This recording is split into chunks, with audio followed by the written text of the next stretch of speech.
A continuación, una pregunta que nos planteamos casi cotidianamente, digamos. ¿La democracia está en peligro? De eso se trata este panel, en el que van a estar hablando Daniel Sobato, que es Global Fellow del Programa Latinoamericano del Wilson Center de Estados Unidos, Fabián Medina, de la Prensa Nicaragua, jefe de información, publicó Secretos de Confesión y Los Días de Somoza.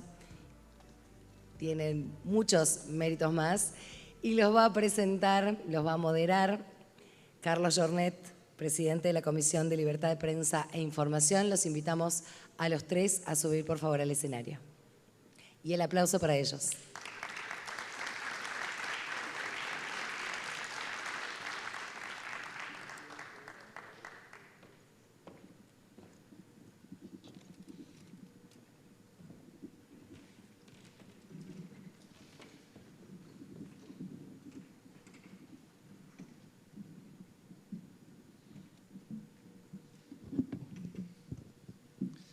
Bueno, buen día a todos.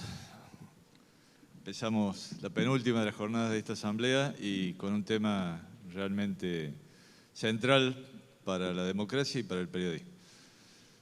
De chicos siempre nos hacían la gran pregunta, la duda, si era primero el huevo o la gallina. A mí me gustaría iniciar este panel preguntándole a nuestros dos ponentes, ¿qué es primero? ¿El debilitamiento de la democracia y luego eso impacta sobre el periodismo? ¿O hay un debilitamiento del periodismo que va contribuyendo a debilitar, a hacer más frágil a la democracia y por lo tanto eso empieza un ciclo de nunca acabar? Daniel, me gustaría iniciar contigo y luego darle la palabra a Fabián. Gracias, Carlos. En primer lugar, un agradecimiento muy especial a la CIP, a su presidente, junta directiva y de manera personal a ti y a Carlos por esta invitación. Y en relación directa con tu pregunta, mira, creo que a lo largo de estos 3 días, hoy ya es el tercer día, ha quedado bastante claro de que hay una relación muy simbiótica entre libertad de expresión y el tema de la democracia. También creo que ha quedado muy claro el hecho de que la libertad de expresión, yo siempre digo, es como el canario en la mina. Es decir, es el símbolo que te demuestra y te alerta de manera temprana que comienza a faltar el oxígeno. Y una vez que comenzamos a ver esos síntomas, y tenemos muchos ejemplos, no solamente en América Latina, sino a nivel global, claramente, si no haces algo de manera oportuna y de manera eficaz, muy probablemente ese país va a entrar en un proceso de deterioro progresivo que tarde o temprano se lleva puesta la democracia. El problema que yo veo, y que aquí ha quedado plasmado en varias de las conversaciones, es que estamos ante un nuevo tipo de autoritarismo en una nueva época que creo que valdría la pena ponerla en contexto, y con esas características no estamos teniendo la capacidad de respuesta oportuna y rápida para con alerta temprana poder actuar en los primeros momentos que vemos esos deterioros, y cuando ya queremos actuar tenemos 2 problemas. Uno, estamos llegando tarde, y entonces lo que estamos viendo es como un paciente que tiene diabetes. Estamos entrando en la última etapa donde ya las medidas son muy extremas y a su vez hay un proceso de debilitamiento mundial, pero también regional, sobre la fragilidad que tiene hoy el consenso en relación con la protección de la democracia y de la libertad de expresión, que hace que muchas de las medidas que teníamos en el pasado hoy no tienen el grado de eficacia. Y por lo tanto lo que tenemos es un altísimo grado de impunidad que genera un efecto espejo y un efecto de aceleración y de contagio que va de país en país generando mayor deterioro de la libertad de expresión. Tú ayer lo demostrabas en el índice de Chapultepec, de los 24 22 países, tenés 11 por encima de la media del 50% y 11 por debajo, pero con una tendencia a un mayor deterioro. Entonces, ese me parece que es el elemento central donde hay que poner atención. No basta con lamentarse, no basta con decir, todo eso es condición necesaria pero no suficiente. Tenemos que pensar cómo actuar de manera más preventiva y cómo actuar de manera más eficaz para evitar la impunidad. Pero parece haber también un mayor desinterés social por la democracia por un lado y por la libertad de prensa por el otro. Es como que de algún modo ha ido permeando esta idea de que, bueno, si no hay prensa libre no es problema porque tenemos las redes sociales, podemos seguir expresándonos y de algún modo, si no hay democracia plena, lo que ocurre tal vez en El Salvador, donde la gente privilegia el concepto de la seguridad por sobre el de la institucionalidad y el funcionamiento de la democracia en sí, de las instituciones democráticas, ¿no? Coincido con las dos apreciaciones y creo que ahí está la gravedad del momento en que estamos atravesando. Número uno, en términos de democracia, los datos del Latinobarómetro son elocuentes, pero a su vez tremendamente preocupantes. El 54% hoy en América Latina dice, no me importaría que llegue al gobierno un régimen autoritario con tal de que me resuelva los problemas. Acá hay un problema central, una democracia que no está pudiendo resolver los problemas concretos de la gente y entonces, en lugar de la democracia, la gente, un sector muy importante, está optando por lo que yo he llamado la eficracia. Es decir, resolveme el problema y si después tenés desprolijidades en relación con la concentración de poder, en relación con la cooptación del Poder Judicial, en relación con el acoso de los medios de comunicación, yo estoy dispuesto a tolerarte ese aspecto siempre y cuando vos me des resultados. El caso de Bukele en El Salvador, que yo he llamado la bukelización de la política, que hoy tiene un efecto espejo en la región, es un claro ejemplo, pero a nivel global también tenemos otros ejemplos. Sí. En Argentina se dice roban pero hacen. Roba pero hace era, digamos, uno de los ejemplos que teníamos, pero ahora yo creo que va más en relación con dame resultados. Y no es solamente si robás un poco, es si te podés llevar cargada toda la institucionalidad. Es decir, en el caso de El Salvador hemos visto cómo Bukele no responde a la vieja clasificación de estos autoritarismos ineptos como el de Nicaragua, como el de Cuba, como el de Venezuela. Acaban de ver el apagón masivo que hubo ayer en Cuba. O sea, estamos demostrando que ese viejo autoritarismo no es lo que la gente quiere. La gente quiere que le resuelvan sus problemas y está dispuesta a sacrificar parte de esa democracia, parte de la libertad de expresión, parte del Estado de Derecho. Y creo que eso es gravísimo. Y creo que ahí los medios de comunicación tradicionales tienen una gran responsabilidad en poder trabajar conjuntamente con académicos, con universidades, con ONG, para recuperar la importancia de los valores que están en el centro de lo que hoy se entiende por democracia. De lo contrario, vamos a pagar un precio muy alto, ya lo estamos pagando. O sea, el declive de la democracia y la recesión democrática a nivel mundial es muy preocupante y a nivel de América Latina es igualmente preocupante. 2/3 partes de los países de América Latina, de acuerdo al índice de The Economist, ya han dejado de ser democracia y son o gobiernos autoritarios o regímenes híbridos.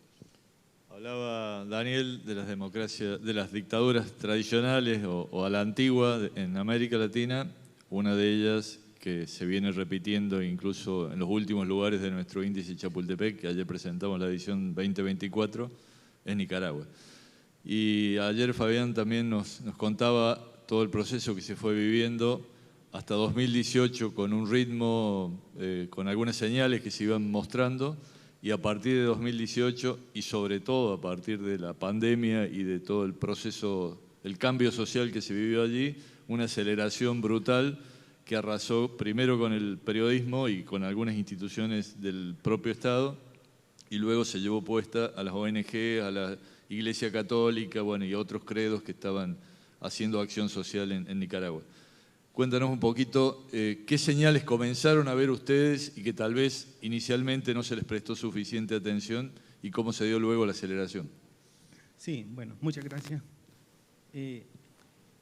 Fíjate que cuando yo explicaba el caso Nicaragua ayer y dónde estamos, nosotros los nicaragüenses somos de los primeros sorprendidos cómo llegamos en tan poco tiempo a ese estado. No es cosa que Nicaragua estaban sentadas las condiciones para que pasara esto y que lo vimos venir y que no hicimos nada. Entonces, cuando enciendo la luz roja y digo, miren, esto está pasando en Nicaragua, voy a ser un poco crudo acá, no lo digo para despertar solidaridad. La solidaridad se agradece y bienvenida, pero no es suficiente. Lo que les digo, esto les puede pasar a ustedes. O sea, no es por solidaridad, es que lo que pasa en Nicaragua tiene que ver con ustedes, con sus países, porque es un modelo, es un cáncer que está haciendo metástasis y los va a alcanzar en algún momento.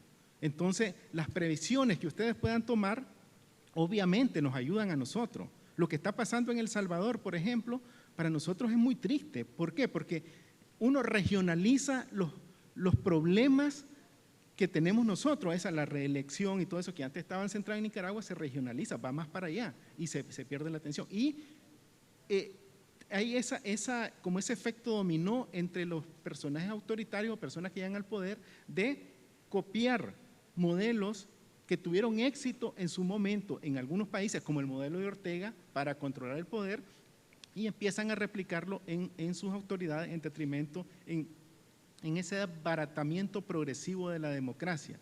Entonces, mi llamado acá es decirle a todos nosotros, a todos los países, trabajemos en equipo.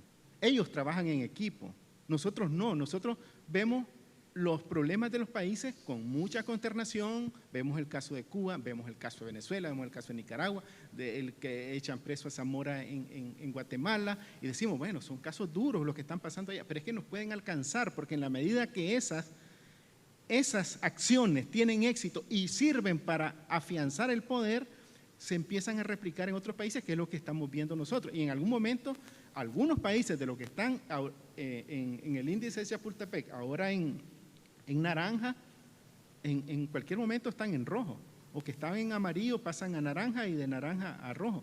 Entonces es apelar al instinto de conservación, más bien de todo nuestro cuerpo como un continente, como un equipo de países que queremos democracia. Y yo no separo la libertad de expresión de la democracia, me parece que es algo intrínseco de la democracia, llévala, sin libertad de expresión no hay democracia. No podría decir que uno fue antes, otro fue después, porque la libertad, si ya determinamos que en un país no hay libertad de expresión, obviamente la democracia está muy disminuida. Y si la libertad de expresión es condicionada o se permite, en unos casos sí y en otros no, también tenemos un problema. Sobato decía algo usabas la palabra eficacia, ¿era?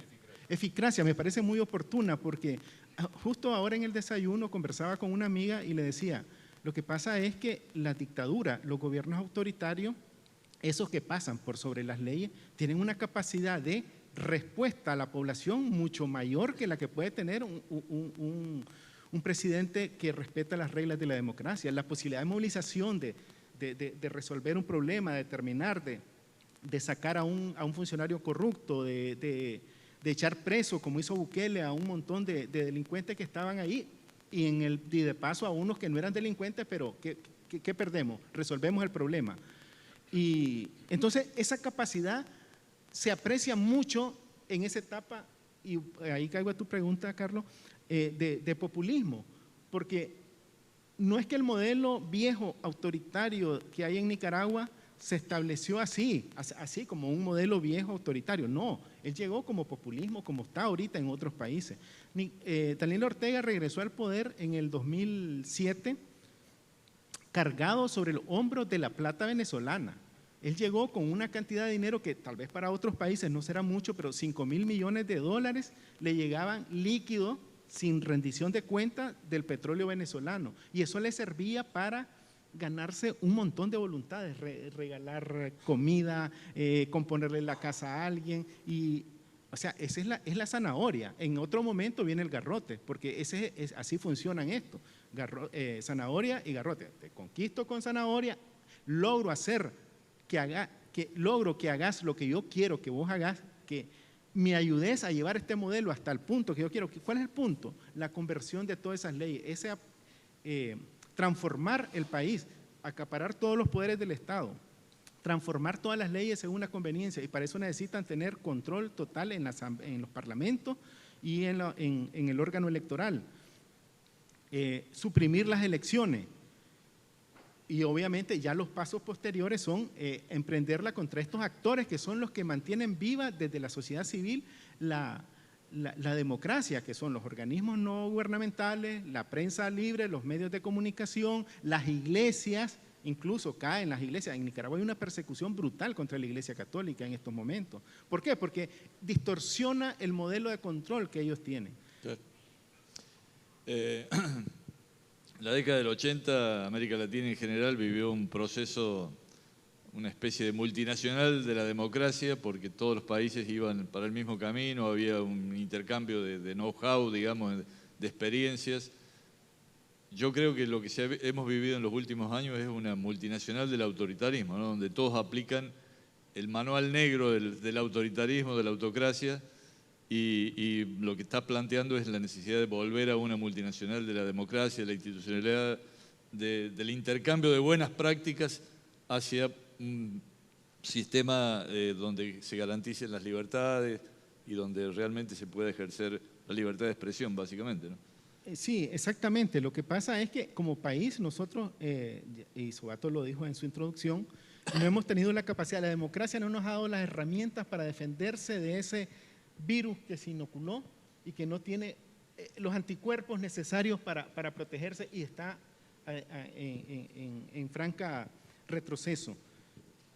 Pero también como cuerpo en general, ese es un órgano, un país, tomémoslo como que si fuese un órgano, que es el que tiene cáncer. Nicaragua hay un cáncer que está haciendo metástasis, pero el cuerpo en general, si lo tomamos a América Latina o América, tampoco está respondiendo, porque lo está viendo como problemas aislados este es un problema del corazón, dice el cuerpo. No, dejemos que el corazón resuelva sus problemas, o es problema del hígado, ¿ya? Y no es eso. Es un problema global. Lo que pasa en Nicaragua, lo que pasa en Venezuela, lo que está pasando en El Salvador, lo que está pasando en Guatemala, en Ecuador, nos toca todo.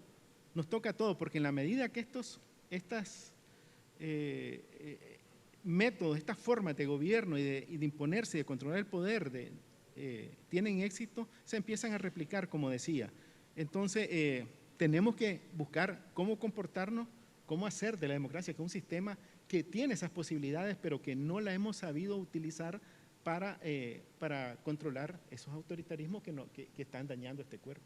Con un agravante, lo decías recién, Daniel, de que es un proceso que se vive no solo en América Latina, sino que el mundo está en un proceso de declive de la creencia social en el valor de la democracia. Digo con el agravante de que el faro de la democracia en América, que es Estados Unidos, está viviendo un proceso nuevamente complejo donde Donald Trump tiene nuevamente posibilidades de llegar a la presidencia. Y yo siempre digo, a mi modo de ver, Donald Trump fue el mejor discípulo del chavismo y de todo el movimiento de aquellos años de América, y luego pasó a ser el influencer de esos autoritarios, ¿no? Y con el aval que da que el presidente de la principal potencia mundial tenga las mismas malas prácticas que tuvo Chávez, Morales, bueno, todos nuestros dictadores de América Latina. ¿Cómo estás viendo el proceso de Estados Unidos y qué efecto podría llegar a tener sobre América Latina un eventual triunfo de Donald Trump? Gracias, Carlos. Yo estoy viendo cómo corre el tiempo y no me gustaría irme de este panel sin decir tres cosas. Uno, cuando vemos el caso de Venezuela, cuando vemos el caso de Nicaragua, el de El Salvador pasó mucho más rápido, pero el de Nicaragua pasó enfrente de nuestra vista a lo largo de décadas. Veíamos cómo Ortega iba consolidando cada vez más poder. Veíamos cómo la connivencia de los empresarios, porque muchas veces culpamos únicamente al actor, pero ahí hubo una connivencia de los empresarios que vieron en Ortega alguien con el cual podían hacer buen business. Y mientras el buen business funcionó, esos empresarios aplaudieron y apoyaron a Ortega. Vimos cómo la connivencia de Ortega con Alemán, el anterior presidente, para bajar el nivel del threshold, para poder ser reelecto con el nivel más bajo que había en América Latina de un 35%. Vimos cómo los organismos internacionales callaron frente a todas las atrocidades que venía cometiendo Daniel Ortega y Murillo. Vimos cómo en la masacre de abril del 2018, con un asesinato de más de 325 jóvenes totalmente inocentes, la comunidad internacional dijo: grave, preocupante, horrible, ¿cuál es el próximo tema? Porque ese es el elemento central. La comunidad internacional en este momento tiene 3 megaguerras. Tiene la guerra en Ucrania, que para los europeos es central. Tiene la guerra en Medio Oriente, que para el mundo es central y particularmente para Estados Unidos. Y tiene una guerra en el corazón de África, en Sudán, 3 guerras que no están pudiendo resolver. Tiene 56 otros conflictos, puntos calientes en una geopolítica que se está complicando. América Latina no entra en ese top 3 o top 5 que es el que captura la atención. Y además Nicaragua pasó todos estos años eclipsado detrás de Venezuela, porque el temor era que Nicaragua se convirtiera en Venezuela y al final Venezuela ahora se convirtió en Nicaragua. Entonces ahí tenemos un tema central que tiene que ver con la geopolítica mundial y con los cambios profundos que se están procesando. Segundo, el fin de la historia que nos habló Fukuyama no se dio y lo que estamos teniendo ahora es un mundo tremendamente complejo en lo cual el elemento democracia se ha relativizado. En términos de The Economist, solamente el 8% de la población vive en democracia, el 37% en democracia plena, el 37% en democracia defectuosa y el resto, el 55%, en regímenes autoritarios. Entonces, es muy difícil posicionar estos temas en el debate. Pero a su vez, lo tercero es, no hay manera en este momento de realmente poder combatir con eficacia este nuevo tipo de autoritarismo. No hay interés. Ahí tienes a Venezuela, se robó la elección. Y ahí tienes la semana pasada el embajador de Alemania y el embajador de Japón presentándole credenciales a Maduro. La excusa es: Maduro es presidente hasta el 10 de enero. Fantástico. Pero es un tipo que se robó su reelección. Ortega, para no correr el riesgo de que le ganaran la elección, los puso a todos presos y los echó del país. ¿Qué hicimos como comunidad internacional? Además de lamentarnos. Entonces, ahí hay un tema central de impunidad. Con las medidas que tenemos en este momento, no tenemos la capacidad de combatir con eficacia este nuevo tipo de autoritarismo. Y así se van replicando, primero como regímenes híbridos y después de regímenes híbridos deteriorando. Andrés Manuel López Obrador en México, en el último mes de su mandato, hizo una reforma judicial que desde todo punto de vista es un ataque brutal a la institucionalidad democrática. ¿Qué hicieron los empresarios de Estados Unidos hace 4 días atrás? Comprometieron con la presidenta Claudia Sheinbaum $20.000 millones de nuevas inversiones. ¿Qué están haciendo los organismos internacionales multilaterales?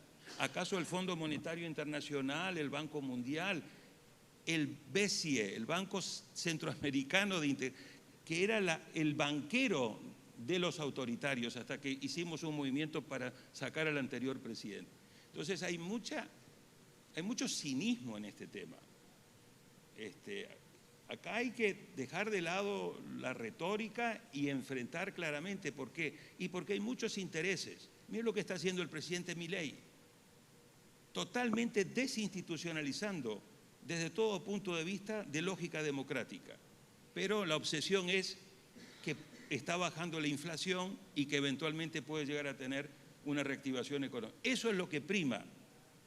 O sea, no podría haber habido mayor contraste con el premio Nobel a 3 economistas que están diciendo: son las instituciones, estúpido, lo que te van a dar crecimiento económico y desarrollo sostenible, frente a un presidente que ayer mandó una orden a todos los diplomáticos, diciendo que los que no estén con la política exterior de este gobierno den un paso al costado. Los invito a que vean ese comunicado.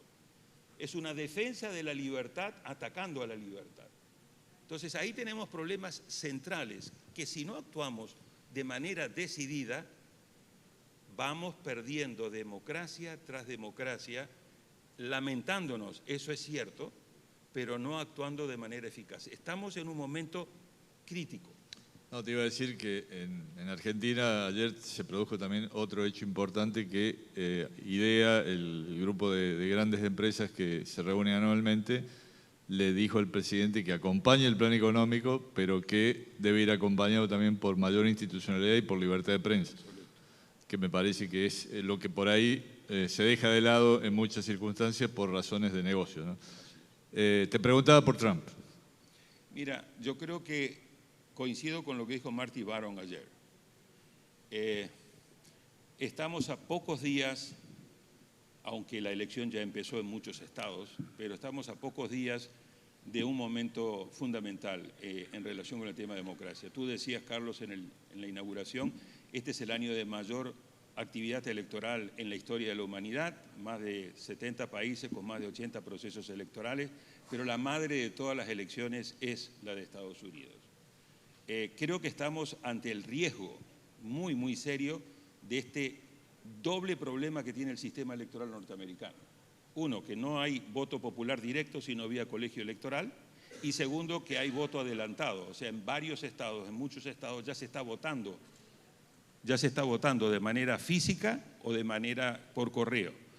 Y los demócratas hasta ahora son los que más votan respecto a los republicanos. Podría ocurrir la noche del 4 que gana Trump en los votos de ese día, pero que después, cuando se hace el reconteo de todos los votos, puede quedar por detrás y perder en el colegio electoral. Yo creo que hay un serio riesgo de que si Trump llegase a perder en un resultado ajustado con estas particularidades, podría nuevamente, como hizo hace 4 años, a desconocer el resultado.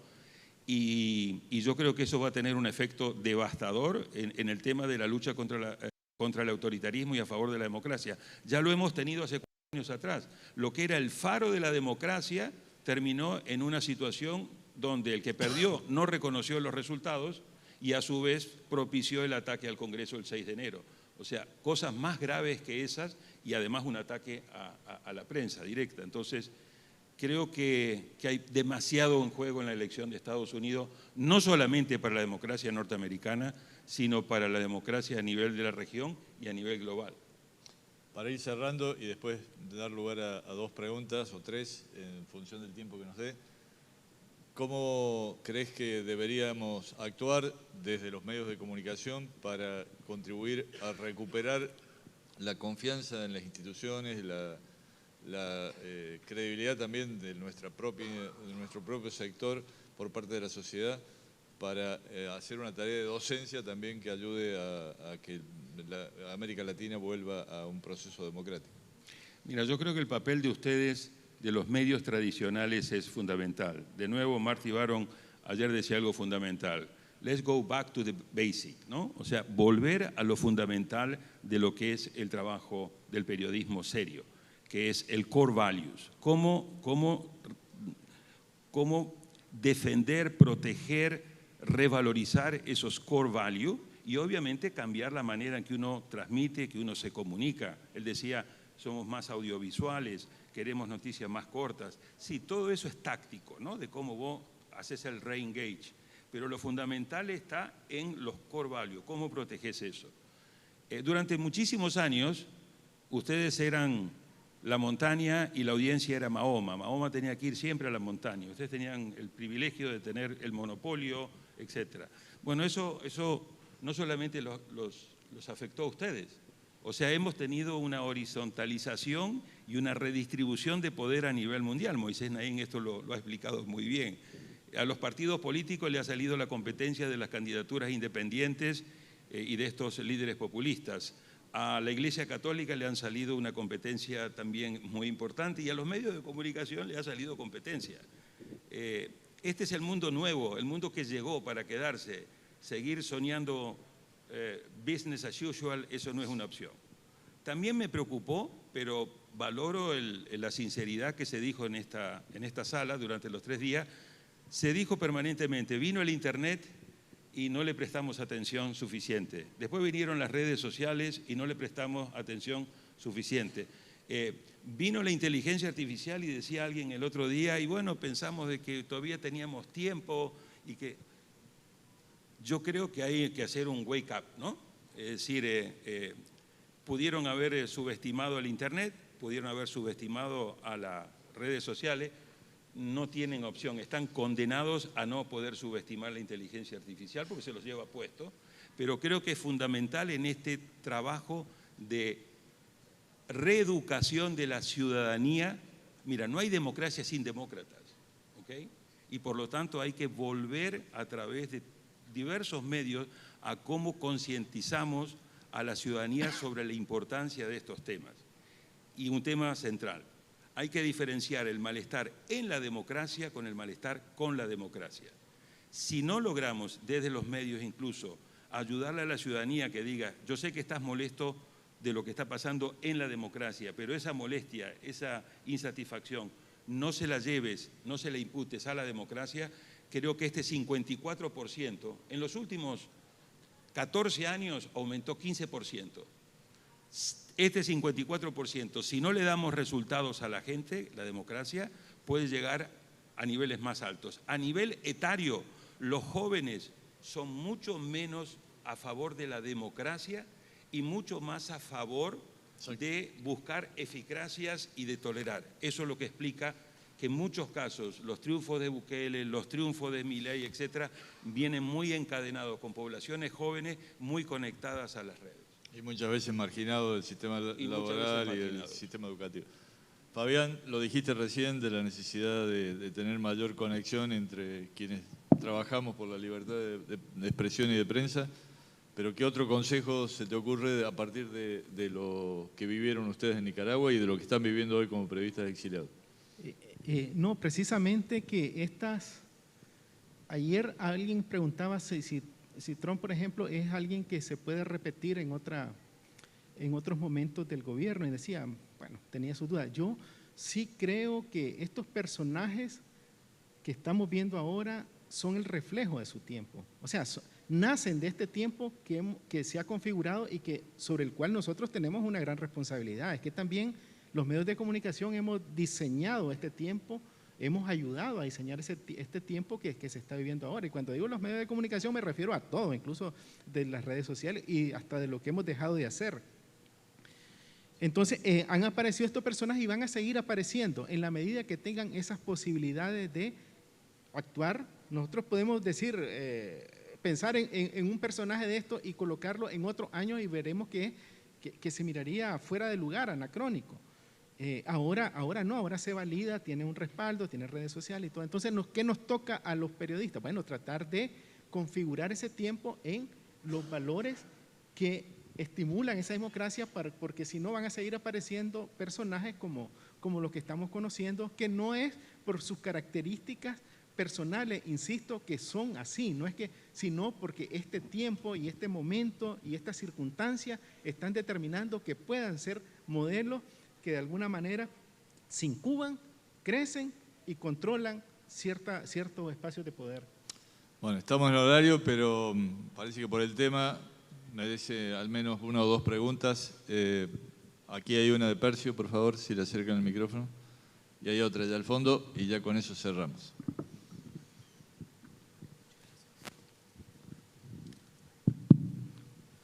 Buenos días. Jaime Bedoya, de Perú 21. Daniel, a propósito, lo último que decías es justo y necesario denunciar y condenar los autoritarismos, y para eso está la prensa, ¿no? Para fiscalizarlo. Pero ¿cuál es la responsabilidad de la clase política en el surgimiento de estos? Vemos cómo la democracia se ha suicidado en corrupción, caso Odebrecht para empezar. ¿Cuál es el papel y la responsabilidad de la clase política en estos surgimientos?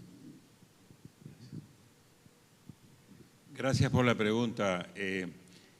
Gran parte de lo que estamos viendo es consecuencia del fracaso de la política. Los niveles de corrupción, la falta de darle resultados concretos y respuestas concretas y oportunas y eficaces a las demandas ciudadanas. Hay una verdadera revolución de expectativas de parte de la ciudadanía. La ciudadanía quiere que le resuelva sus problemas. El grueso de la gente está con esa demanda, y no es solamente en América Latina, es a nivel global, encuesta tras encuesta. Los jóvenes están aún más en esa dirección. Resolveme los problemas. El problema es que tenemos que darle soluciones democráticas a los problemas de la democracia. Y el riesgo aquí es que en lugar de darle soluciones democráticas a los problemas de la democracia para evitar que el malestar que está en la democracia se convierta en malestar con la democracia, comenzamos a buscar el atajo de cómo buscamos esta eficacia. Te voy a resolver los problemas, pero me cargo la democracia. Te voy a resolver los problemas, pero me tengo que debilitar el Estado de Derecho. Te voy a resolver los problemas, pero tengo que tener la cooptación de todos los poderes. Y comienzo a atacar la segunda línea que pasa después de lo institucional, porque en el proceso de cooptación que estamos viendo, primero vos vas de una manera u otra en la cooptación institucional, pero después te queda la trinchera, y en esa trinchera están ustedes, los medios de comunicación, está la sociedad civil, están los defensores de derechos humanos y están los activistas. Esa frontera, esa línea Maginot es la que se están queriendo llevar puesta, que es lo último que queda. Una vez que ya quitaste eso, ya prácticamente tenés el poder absoluto. Y ahí es donde está el problema de la crisis de la política, que no ha sabido estar a la altura de esos desafíos, y por eso tenemos estos liderazgos. En algunos casos liderazgos autoritarios inútiles, como vemos en el chavismo, como vemos en Cuba, como vemos en Nicaragua, a punta de represión. Pero el verdadero peligro para la democracia está en los buqueles. Estos tipos astutos que seducen a la gente, que seducen a grandes mayorías, que utilizan las redes sociales para establecer una discusión permanente de polarización. Autócratas sexy, digo. Bueno, él decía que era el autoritario más cool, ¿no? Así se ponía en su red de X. Entonces, ahí tenemos un fenómeno nuevo para el cual no estamos debidamente preparados para actuar y con alto nivel de apoyo popular. Andrés Manuel López Obrador se fue con un nivel de popularidad, Roberto, ¿de cuánto? 65, 70%. Barrió en las elecciones. Si hubiera podido reelegirse, se hubiera reelegido sin ningún tipo de problema, y después se cargó toda la institucionalidad con ese poder político. ¿Qué hemos hecho?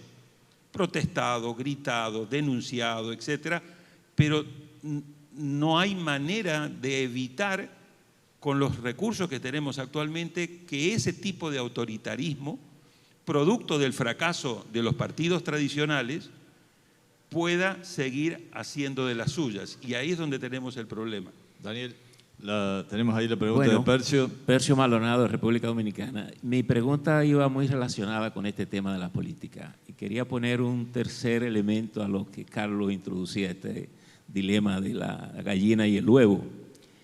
Porque justamente mirando en el escenario histórico de la CIP, descubrimos que Daniel Ortega fue firmante de la Declaración de Chapultepec, figura aquí en la exposición.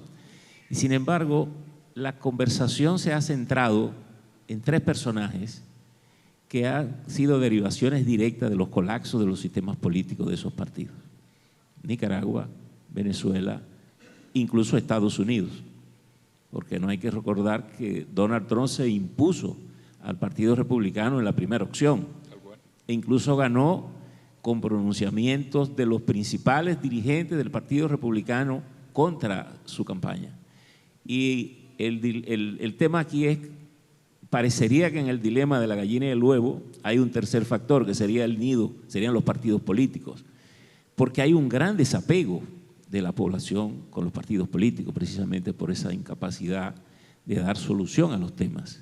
Entonces, la gran pregunta es, ¿qué tanto se eleva el riesgo de nosotros poder parar desde los medios esos ataques individuales si la democracia está descansando hoy más que en los partidos políticos y figuras individuales?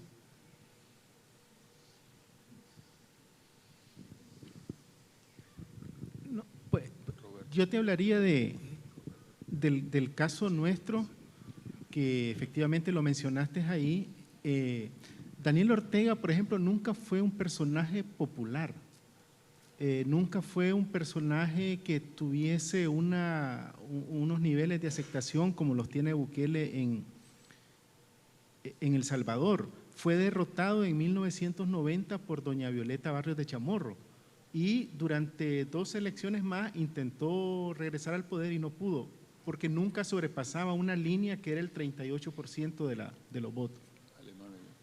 Sí, entonces es cuando lo que mencionaba Sobato se alió con los partidos tradicionales para repartirse el poder, para meterse en el poder. Yo pongo mis 38% y nos repartimos, eliminamos, excluimos a los otros partidos políticos y así tenés una cuota más grande. Y así se asoció con el partido de oposición más importante, que era el de Alemán, que mencionó, que es el liberal. Logró bajar esa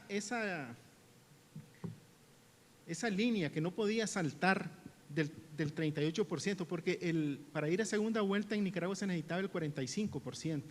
Entonces se la bajaron hasta el 35%. Como usted no puede saltar acá, usted no, entonces la competencia se la vamos a poner en un momento que usted pueda saltar. Y la división de los partidos logró que llegara, además se hicieron un pacto, se repartieron el poder y todo. Lo que te quiero decir es que todo eso fue aceptado y fue visto y no se vio con todo el peligro que correspondía por el mismo deterioro que han tenido los partidos políticos y ese desprestigio que cargan como intermediadores de los deseos ciudadanos. O sea, los partidos políticos son muy responsables de la llegada de estos personajes porque los ciudadanos han visto en otras propuestas, en otras seducciones, lo que aquellos les están negando y pues están apostando. No sé cuánto va a durar este ciclo, puede ser que dure poco tiempo o puede ser que dure mucho, pero probablemente en otro momento vamos a tener otro desencanto parecido y no sé si vamos a estar, como en el caso de Nicaragua, cuando ya el desencanto es grande, porque ahorita, según las encuestas, como menos del 20% apoya el régimen de Daniel Ortega, pero ya no se puede hacer nada. ¿Por qué? Porque tiene el control de las armas, tiene el control de todas las instituciones y ya ha decidido no dejar el poder. Quiero aportar un dato ahí. Déjeme aportarle un dato muy breve en función de esto. Este año vamos a tener 6 elecciones presidenciales en América Latina. Ya tuvimos 4 democráticas, una farsa electoral y un robo en Venezuela, y viene la del 27 de octubre, la de Uruguay.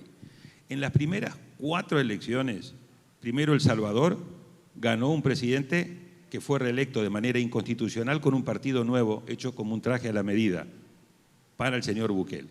En la segunda, en Panamá, ganó el presidente Mulino, encabezando un partido que fue creado por el anterior presidente Ricardo Martinelli, porque su anterior partido, Cambio Democrático, ya no lo tenía en su poder y creó un partido que lleva como siglas RM, que es Ricardo Martinelli, pero que RM quiere decir realizando metas, otro traje a la medida.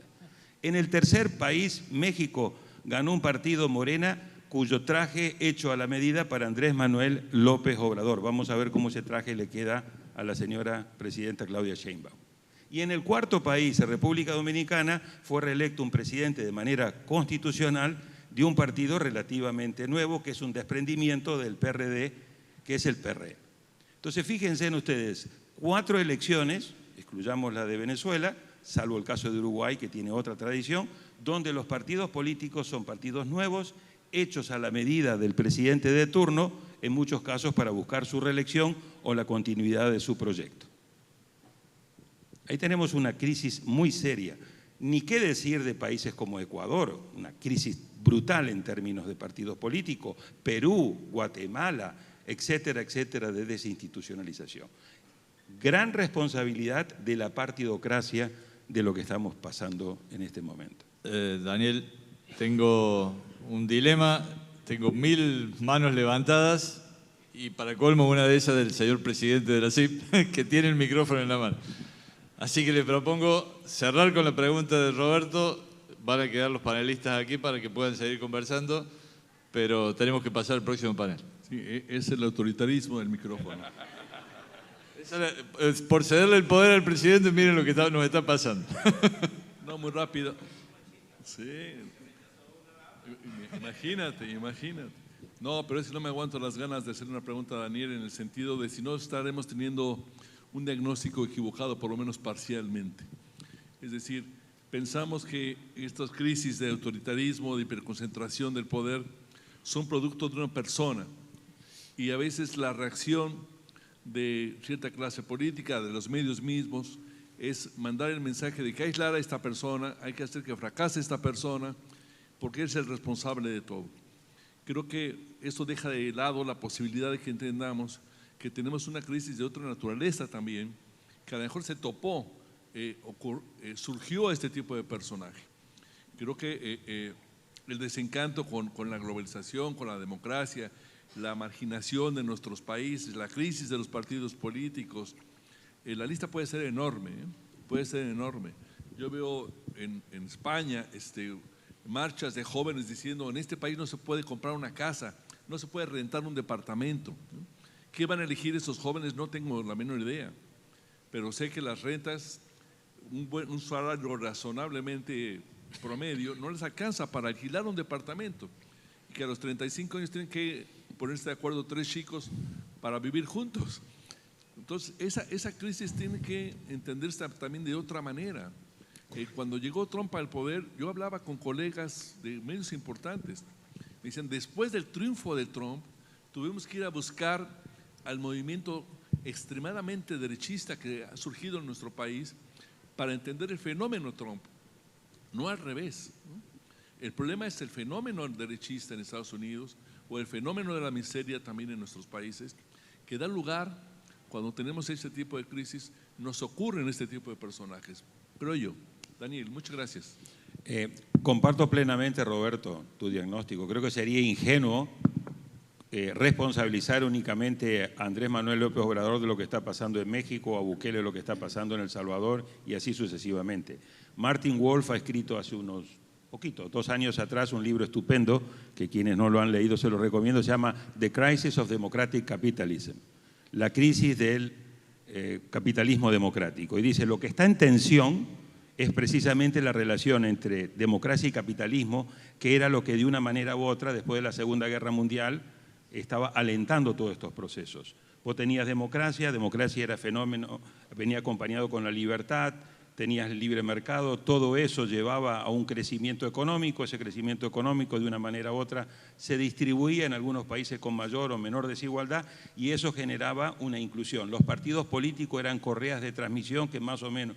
Bueno, lo que estamos viendo es que esa relación entre democracia y capitalismo está en crisis, y a su vez lo que estamos viendo es que a nivel del escenario internacional también la globalización está en crisis. No tenemos el tiempo, pero sería estupendo poder analizar cómo el elemento de globalización en los 90, cuando Estados Unidos se quedó en esa década como el único poder hegemónico, de llevar las producciones a los lugares donde se producía más barato, terminó generándote gran parte de los problemas. El problema de Trump en gran medida es de mucha gente que dice: me quedé sin trabajo.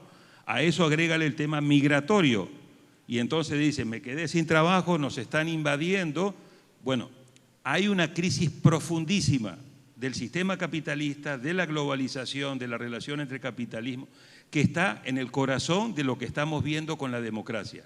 Pero esto está abriéndole la puerta, junto con el fracaso de los partidos tradicionales, a la llegada de estos personajes. Y el problema es que cuando estos personajes llegan, por lo general tienen un problema que es la sucesión, y tienen que quedarse en el poder. Entonces unos se inventan candidatos que son los que de una manera u otra le siguen cuidando supuestamente su proyecto, como Claudia Sheinbaum repite todas las mañanas: este es el proyecto de la 4T, para que no haya ninguna duda. O la ponen a la esposa como Murillo. O ponen a la esposa, o construyen un califato familiar como es Nicaragua, o construís un elemento de sucesión de Chávez a Maduro, pero luego tenés que ir forzando porque vas perdiendo popularidad y haciendo fraudes electorales para mantenerte. Entonces, no son los únicos ni los principales responsables, pero son producto de esta crisis profunda, pero contribuyen a